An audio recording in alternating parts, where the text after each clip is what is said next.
I'm Sharon Wren. And I'm Linda Cook. And this is QC Crime Watch, where we talk about some of the cases that we've been following in the courts and the new ones that have come in. And in this case, we are talking about a kind of crime today that can affect anyone in the Quad City area. So especially if you might be a little bit older or know someone who's older, have parents who are older, you need to watch this. This is very important. Back in the day, we would call this a very special episode. Right. But if you're old enough to know what that means, you need to be watching this. How's that?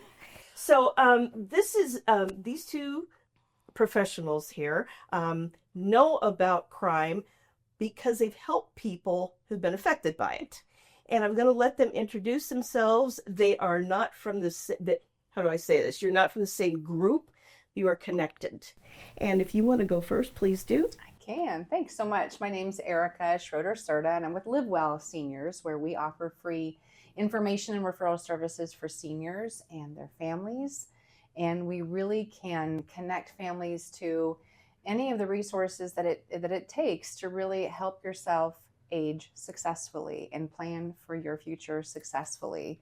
And sometimes there are some hiccups in the way or things that you need to look out for or know about. And so we have connected with McKenna, and we're happy to share this information and provide that to people. So you are, in a way, providing resources through you, correct? Is that correct? Yes. Yeah, LiveWell connects folks to people like me who provide more specific services. So my name is McKenna Deason. I'm the founder of ElderTech. It's an in-person tech support company for seniors in the Quad Cities. And Erica and I work together to connect seniors who need that. So it's not always about cybercrime, but today it is, and that's what we're going to talk about. And the reason, and I might as well be transparent about this, that I brought them on today is because I went to one of your presentations, and I thought it was so important to the Quad City area. Actually, it's important to the whole United States, but we'll just concentrate on this. And thank you both for being here today. I really, really appreciate it. So I'll ask you both the same question. How many times do you hear of someone being affected by some kind of cyber computer crime? And I'll let you go first. Sure. You know, it's happening more and more, unfortunately, frequently. And, you know, when we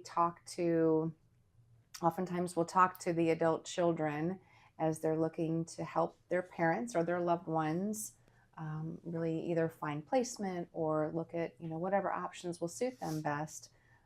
Oftentimes they share concerns that either it's happened to their parents or they're worried about that happening as an occurrence because the scams are getting really savvy and they're becoming, you know, more frequent. And so we're hearing about it on a very weekly basis. I'll ask you the same question. Yeah, same here. ElderTech is relatively new. We started up this past year, but already I've had clients that I happened to walk in on my client thinking that he had been hacked and he was about to give somebody information over the phone. So the fact that I just happened to walk in on that tells you kind of how common it is. And apart from that, I'm sure everybody has older family members, but I have also personally experienced that I'm helping someone try to figure out if an email is legitimate or not. One of my family members sent me an email this past weekend. Actually, they didn't send it to me. They called and said, like, I'm trying to buy insurance, but this seems kind of weird, but I think it's fine. But he said he had to email me with his personal Gmail because the computer, like his company Gmail was down. I was like, can you forward me that? Sure enough, it was not necessarily a crime waiting to happen, but just not the most legit kind of place to buy insurance. And those kinds of things are just happening all the time. Yeah, we heard about a new scam coming out of Kewanee, people sending letters to people and saying, you have to cash this check, buy gift cards and everything. And I talked to the police chief out there, and one of the things he said was, if it seems too good to be true, it is. So you think that's pretty much a good piece of advice to keep in mind? Absolutely. Actually, this is part of what I said in the presentation is the tactics, even though we have all these technologies that are doing things on a really scary level, impersonating people by video, things that we thought were just like not going to be possible in our lifetimes. The underlying tactics haven't really changed. So like you're saying, deals that are too good to be true, or somebody who's pushing something really urgently, those calls to urgency, appeals to obedience, that's why a lot of those government impersonation attacks are very effective, because it's like, oh, well, the IRS is calling me, I better do something right now. So those kinds of appeals are still basically there. And so if you can slow down for a minute and think about, what are they appealing to? Does that make sense? Then that should stop a lot of people. That's still really good advice. And they should think about what's being asked of them. Like if you think you're talking to the IRS, and this person is saying, well, you need to pay this, buy some Visa gift cards. The government doesn't do that. No. So that's a good sign right there. If they want you to buy gift cards, something's wrong.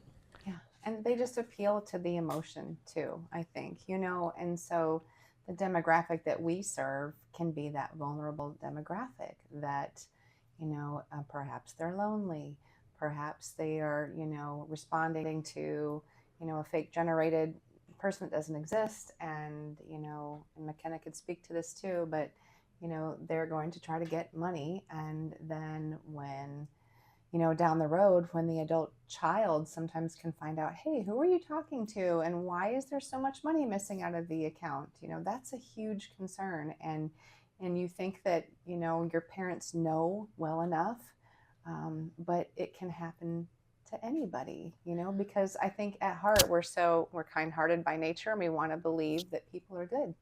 Well, and especially if you get a call from somebody who says they're the grandchild and they need bail money, of course you're going to freak out and try to get it to them, but they're scamming with that too.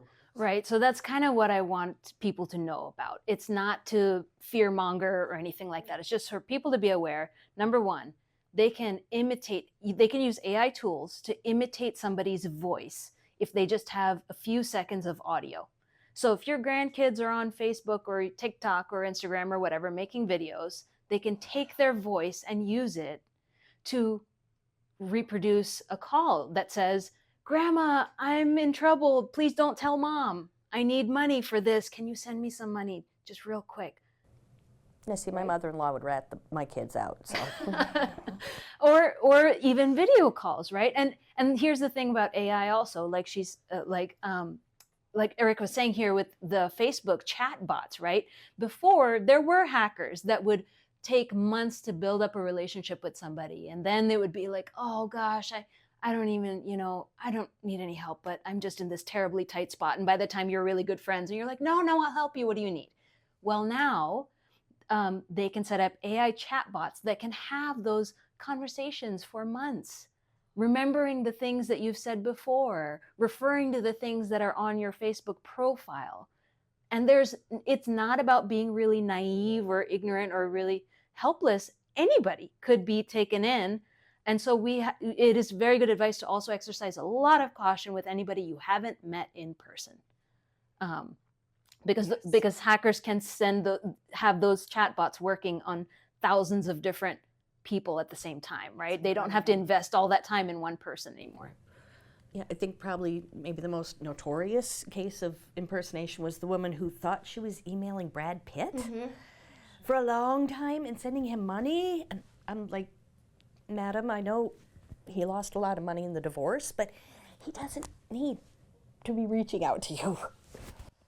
And I am every night I listen to crime podcasts, which I probably shouldn't because I never sleep. But last night I listened to one very similar to this. A woman, there's I think it's called Social Catfish, and you can reach out to them and say, help me, my friend, my mom, my brother, whatever. I think this is not real. And these folks, it's not always Brad Pitt. Sometimes it's Johnny Depp, and or another, a beautiful young woman or a very handsome younger man, and people have lost their homes, right? Yeah, through this. Yeah, and it's usually a group of people, as I understand it, that are very, very good at communicating through this device and sending pictures, finding pictures. And one woman started to cry and she said, I have to work 2 jobs now. 2 jobs because I sent him, I thought he needed money. Mm-hmm. And a lot of them seem to work on oil rigs. They say, I'm working on an oil rig and I'm traveling and I can't wait to meet you. We'll get married. Right. I Right. just need a few $1,000s. Right. Yeah. Those romance scams are definitely up there in the biggest attacks. Investment kind of scams are really high up there. That those account for the biggest dollar amount of losses with seniors. Give us an example of an investment scam, please. I think that would be like a lot of things going on with cryptocurrency right now, right? Which is, yeah, it's this whole subject. I am by no means an expert on cryptocurrency, but those kinds of offers where you hear from someone and it's like, oh yeah, actually I made a ton of money on this and I could show you how, but we don't have to, we can just be friends forever or whatever it is. And you're like, well, yeah, I want to know. Like, I would like to leave my kids like 3 times what I have now. Sure. And they're like, well, this is really legit. And it's so like, I don't think it's just really obvious that it's not an actual investment opportunity, right? There's not a good, easy way to differentiate those. So you could potentially be like, oh, okay, yeah, so you own this like digital asset and it's on the blockchain, so there's no problems, and you don't fully understand what that's about. I think cryptocurrency for me sets off like red flags. Yeah, and it could also just be like that, so subtle, where it just seems, oh, it's not a big deal, and how could that affect me? Or it starts with smaller amounts. There are these really long-running scams where you invest a little bit and then maybe you do get some kind of return or some kind of, or they direct you to like a web page where they're like, look at your balance, and it's like a completely fake web page and you're seeing these numbers go up and you're like, cool, this is really cool. Well, I don't want to pull out now. Like, I want to put more in. This stuff is tripling, right? So can we safely say that like an investment company, an honest one, wouldn't be reaching out to you going, hello, invest in us? I mean, people go to their brokers and say, I want to buy some Apple stock. I think brokerages do, I can't speak in general about how they advertise, but it is going to be through a legitimate brokerage. It's not going to be somebody hooks you up with a little cryptocurrency on the side. You don't do that. Just go through a legitimate brokerage. If you hear about something awesome, then say like, okay, cool, I'm going to call the brokerage and ask about this amazing deal. It's not going to be a secret deal that only you found out about. Right. It's going to be a product that's available to everybody. So if it sounds too good to be true, it probably is. Brokerages, banks can help you decide what to do with your money. Credit unions. Yes. Now, my bank, I don't know about you guys, I've been getting these messages that don't believe the caller ID. I got one about 3 hours ago and I couldn't believe it. I thought, here I am. I'm 3 hours away from talking to the two of you. And it was from, and I can say this because I think I'm going to write a story about it. It's from Accentra. And it says this scam is going on. We are not reaching out to people this way. Oh. Right. I couldn't believe it. They can spoof your caller ID. So we're used to trusting if you see the number and you see who it is. Well, my phone's going to tell me who it is, but you cannot trust that anymore. So a lot of times if something's happening through a phone call and you have even the tiniest inkling of a doubt about it, the best thing to do is to say, okay, I'm going to call you back on a known number. What's your extension? Right? And if it's legit, they're going to say like, oh, sure. Okay. Here's my extension, and then you go look up online what the number is to call customer service for whatever the thing is. And you say like, I'm calling and here's the extension of the person I want to reach. If it's not legitimate, they're going to say, no, it's fine. This call is just fine. And that's actually what happened to the client that I walked in on. He was on the phone and I said, okay, I'm here on behalf of this person and we'll call you back at a trusted number. What's your extension? And he said, oh, this number is fine. I'm calling from Microsoft customer service because your computer, and he hadn't even called. So can I tell a story here? Sure. Okay. The client was on his Chromebook browsing and a pop-up comes up that says, you've been hacked. Oh. Windows Defender. Windows Defender. Which is an actual program. Which is an Right. actual program. And it has a phone number. So my client was the one that called the number, not even the other way around. Right. And then that person's answering and saying, oh, yeah, thanks. This is Microsoft Tech Support. How can I help you? Mhm. Right? So then when I grab the phone and I'm like, we'll call you back. Then he's like, no, it's okay. This call is fine. I was like, no, we'll call you back. Mhm. Because whatever number they give you, you can just Google it, and it'll tell you that if it actually is Microsoft, it'll say Microsoft Tech Support or whatever. Or it could just come up as unknown or somebody's a regular person's phone number. Right. And so that's kind of what I also want to tell people is the internet is actually your friend here. You can use those tools to verify those things. Go find out the actual number of the customer support for that giant company that definitely has a legitimate customer support line. And in fact, for any adult children or even seniors who are comfortable with AI, that can be an awesome tool to combat these kinds of scams. You can take a screenshot of an email, or you can download an email, pop it into an AI tool and say, is this legitimate? Oh. It will scan from the address, it'll scan the text, it'll say, there's some typos here, this does not seem legitimate. Or it says, this might be legitimate. This is correct. It points out all the things. Incredibly useful. Oh, we'll have to remember that next time we get one. Yes, that's wow. What is like, if you had to narrow it down to three things you wanted people to know, or two or three things, what would they be to, just be aware that this is happening, like AI, and I think the voice, replicating a voice, that's something even I don't think about. Right. And I know it's done all the time in movies, on TV shows. I know that, but I don't think about it in a normal everyday setting. Well, no, it sounds like sci-fi, Mhm. right? It still sounds like sci-fi to us. So I guess you're right. That would be one of the things, like be aware of the things that are possible, because then you're not going to be just completely taken in when those things happen. Common sense in those terms of like appeals to urgency, fear, deals that just seem amazing, emotional appeals to obedience or authority. Those are still the big flags, as they have been for a long time. And something I would speak to that too that comes to mind is that, I've been close to, being taken advantage of with gift card scam, and it was humiliating. It was so humiliating. And so in, connecting with your loved ones and connecting with your parents, they might have realized that something has happened, and they might be so ashamed to even fess up to that and say, oh my gosh, I can't believe that this happened. And I don't want to tell my adult children that I actually, fell for this, for example.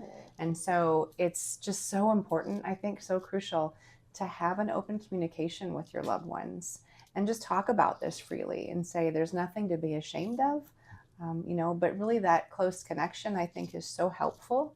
And, it might not be a bad idea to have the conversation about finances and having the opportunity to just maybe cross-reference those records, perhaps, to make sure that, the money needs to stay where it is so that it can be useful for down the road, because it's heartbreaking to get the calls to say my loved one needs care and the money that used to be there is no longer.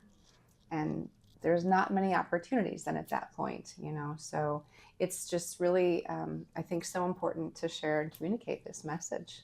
Absolutely. And these things can happen to someone through no fault of their own. When we were at that presentation, somebody was telling us that they were the victim of an attack, and it could have just been a data breach from one of those giant companies. It could be outside anything that we've done. Somebody got hold of a password on the dark web and they're using it. And there is a lot of shame and just embarrassment and vulnerability when that happens to you. And we really have to be more outspoken about talking about it and saying, it's not your fault. It's not because your password is terrible or you were really naive, or it's not. These things can happen to anyone, and we need to be more vocal about them. Agreed. Sharon, do you have any other questions? Not that I can think of. I I learned a lot. I have too, and I went to the presentation. I learned even more here. Now I want one of these things so I can run it through AI. I know. how do people get hold of you? How do people contact you? Absolutely. Thank you. So, Live Well Seniors, we are accessible at on KSI. We have an office at the Center for Active Seniors in Davenport. So we do have an office there, and we do have a phone number that can be accessed. And so it's 563-265-1577 and can access us there. And also, anytime we can be available just to answer questions or connect them to any resources that they may need. And that's a free service.